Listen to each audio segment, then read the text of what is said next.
Good morning.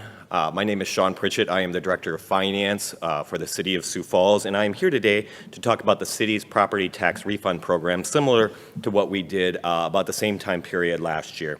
For the property tax refund program, this is the third year of the program.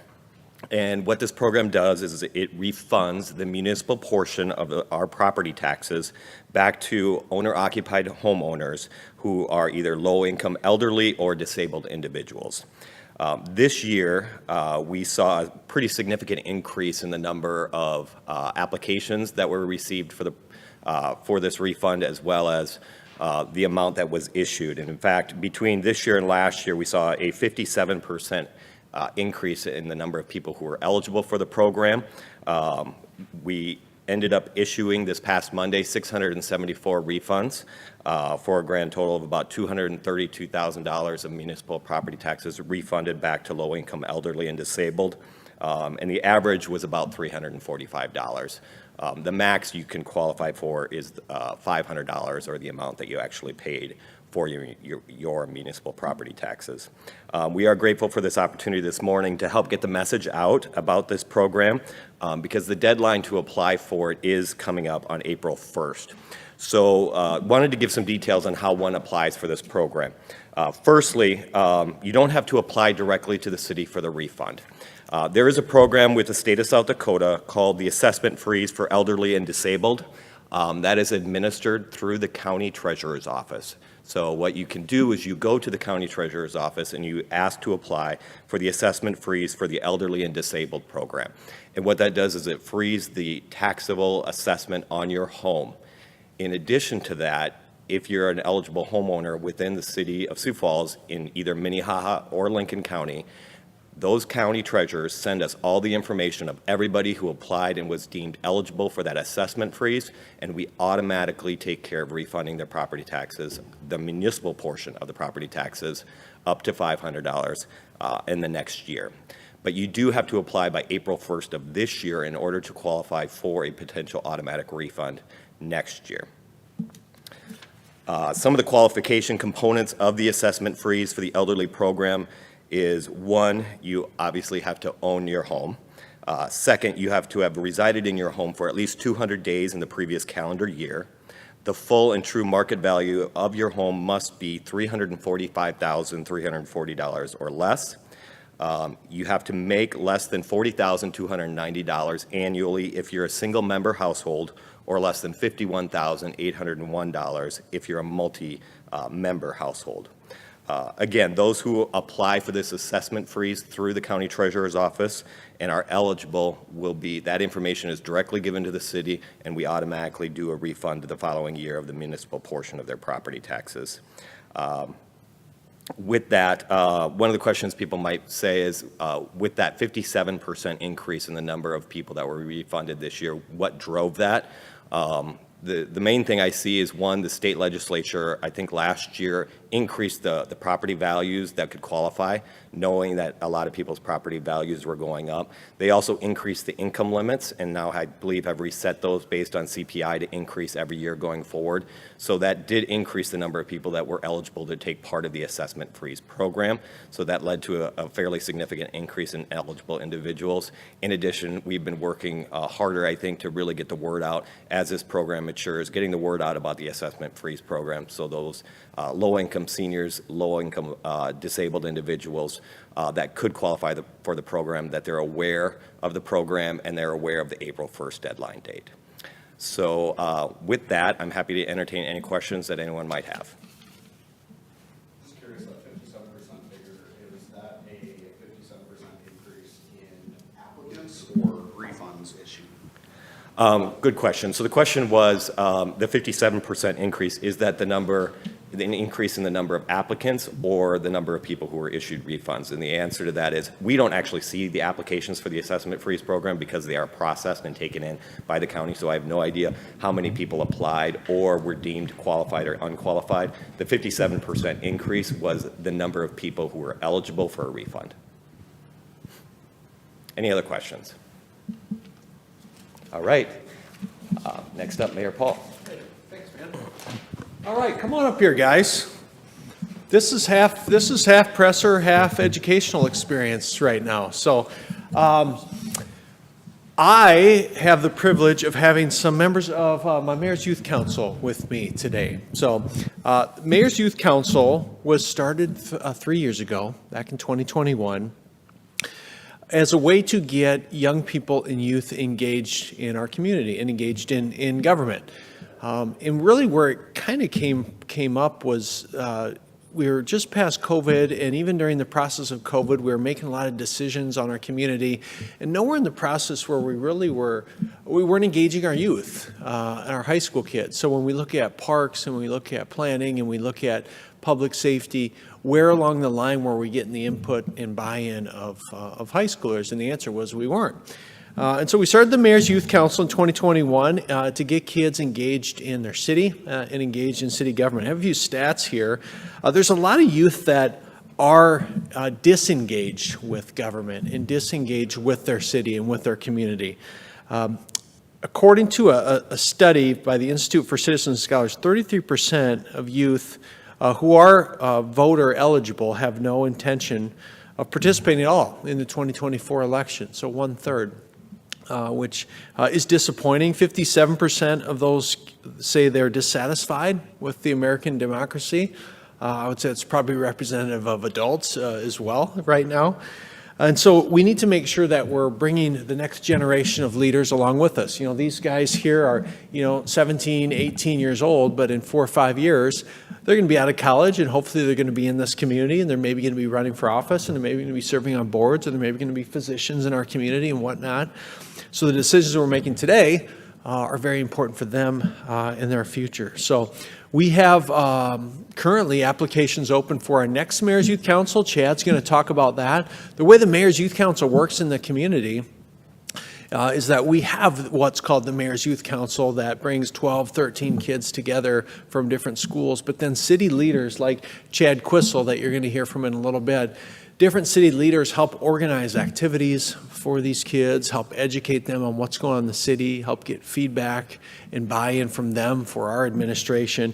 And so it's just been a home run. I've had a blast now with the third class of getting to know these kids. There's several, I think there's at least 2 that I've written letters of recommendation for who have since gotten into West Point.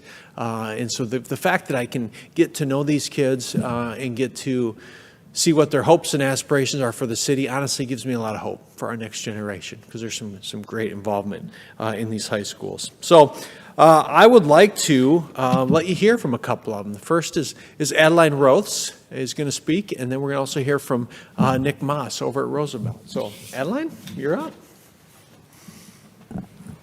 Good morning, everyone. My name is Adeline Roths, and I am a junior from Lincoln High School, and I am a part of the 2024 Mayor's Youth Council. I'm going to outline a few reasons of why I first joined this program. What really drew me to this program was, first, I saw this as an opportunity to create change and make an impact in my community that means so much to me and the people around me. I saw this as an opportunity to create cohesion in such a split and controversial world that we live in. At my age, to many people, it may feel that we're just teenagers, but we are so much more than that. We're young adults ready to change the world. It may be a new program in a city in a smaller populated state like the state of South Dakota, but I know that someday it will be so much bigger than what it is right now. Everything great started with a small idea, and I believe that this program is just a stepping stone to even greater things. To find a way to put into words what this experience and program has meant to me has been very difficult. As the opportunities that I have received at this age that not many kids in my community, state, or even country have ever had to experience has been an absolute blessing. We are very privileged to have an amazing advisory team that takes their valuable time to develop the future of this city and the young adults that stand before them. If I were to pick one word to really say what my time in this council has meant to me, I would say the word blessing. I have gotten to know many amazing and inspiring individuals who have changed my perspective on many things in my life, as well as my everyday thinking. I am blessed to be associated with an incredible group of people like the one I stand with today. I'm thankful for the opportunities and connections I have made through this program, as well as the relationships I have been able to foster. I have had the privilege to be surrounded by so many amazing and talented people who have some amazing ideas. The people I've gotten to meet, as well as the places I have gotten to see, has been an unforgettable experience. And for that, I say to anyone in this community able to, submit an application and join something bigger than yourself and for the future. Now, talking is going to be Nick Moss from Roosevelt High School. Good morning, everybody. I think Adeline did a really good job at explaining why everybody should consider joining the Sioux Falls Mayor's Youth Council and the really good benefits that come along with it and everything that you learn and the people that you get to meet. Like she said, my name is Nicholas Moss and I am a senior at Roosevelt High School, which means I am a 2-year member of the Sioux Falls Mayor's Youth Council. So I'm going to be talking a little bit about why I decided to join, why I decided to come back, and what some of our sessions look like as well. So a little bit more about myself is, besides the fact that I'm a senior at Roosevelt, is that I've always really been interested in government and politics, and I want to be a lawyer. So for me, joining the Mayor's Youth Council was sort of just the next step that made sense in advancing my career path. So I've always really been interested in it, and joining the Mayor's Youth Council was something that I've always wanted to do. So what some of our sessions look like, we've had a session at Carnegie Hall where we got to meet our city attorneys and our city council members and learn about city government and what they do. We've had brainstorming sessions where we discuss how we can better serve the community, what community service projects we want to initiate. One that we're talking about right now is a mentorship program for students in the Sioux Falls School District that's going to help students if they're struggling in school, struggling with a class, or have trouble adjusting to high school. So we're really focused on community service and how we can best impact the community. One of the most recent sessions that we've had is we had one at the Sioux Falls Public Safety Campus in Northeast Sioux Falls. We got a tour of the campus. We got to talk to the chief of police, some firefighters, paramedics, and really got to learn what's in their line of work and what they do to serve our community as well. We also took a trip to Pierre in February, and that was really neat, hearing from legislators, representatives, and senators. We got to meet with the Attorney General and also with Governor Noem. We learned a lot about the legislative process. We sat in committees, we sat on the balconies and overlooked the Senate and House floor and got to see a session unfold. So that was really beneficial in learning about the process of state government. And what was really neat about that trip is that we got to have lunch with some representatives in the Sioux Falls area.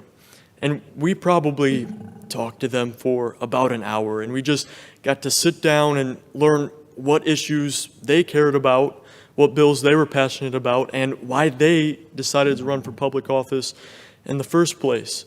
So talking to them, that was something that was really, really helpful in learning about what our public servants do in Pierre.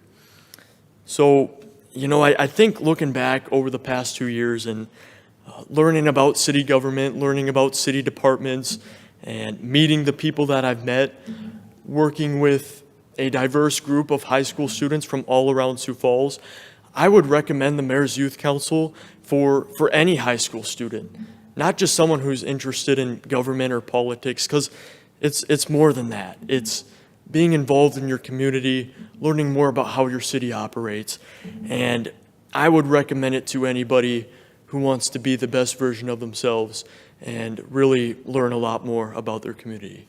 So thank you very much, and now I'm going to introduce Chad Quissel, who is the emergency manager here in Sioux Falls. Thank you. As Nick mentioned, my name is Chad Quissel. I've had the privilege to help with the Mayor's Youth Council leadership team for the past 2 years. What I can say is this youth, especially these two, they're special. They bring a wide variety of backgrounds, interests, and life experiences. And it's fun to watch them share, connect, and learn with each other.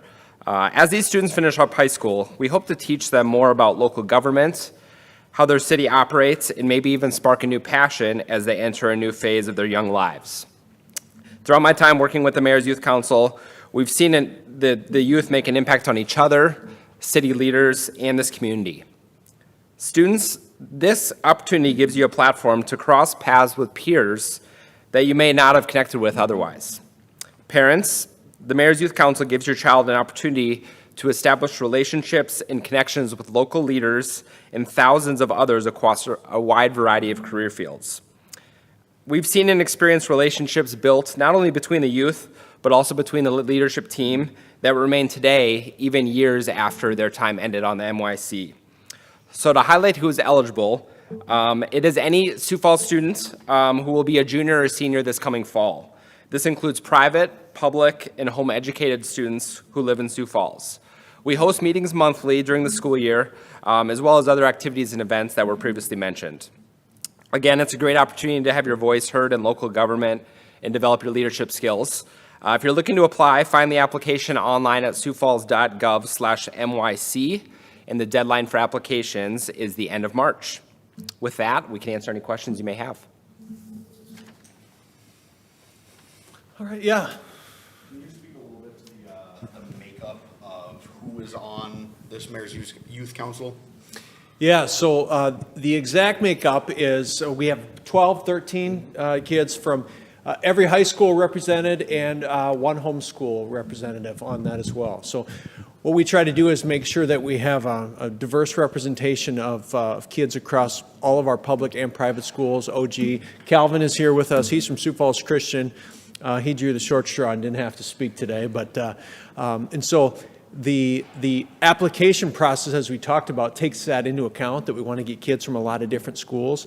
Nick mentioned that he is back. What we try to do is also bring a couple who are juniors, like maybe someone like Adeline, if she would want to be part of it next year. We bring maybe a couple people back so that we have a little continuity from class to class. So that's on a fresh batch every time, so that some of the OGs can lean into some of the younger, the next generation, and pass things forward. So honestly, it's been one of the coolest initiatives that I've seen in the city and have been a part of. As I was watching the video up there, I got to know a lot of those kids. Several have reached out. One of the kids specifically, I just cut a check to him because he's going on a mission trip, and he reached out to me and said, "Would you support me?" But for that connection of MYC, I wouldn't have been able to know that he was doing that and get involved in his life and hopefully, help him out in some way on this trip he's going on. So just these connections we're making are really, really special to me, and I hope it goes the same with these three here, that we can stay in touch and I can continue to help them on their journey, because people like Nick and Adeline and Calvin,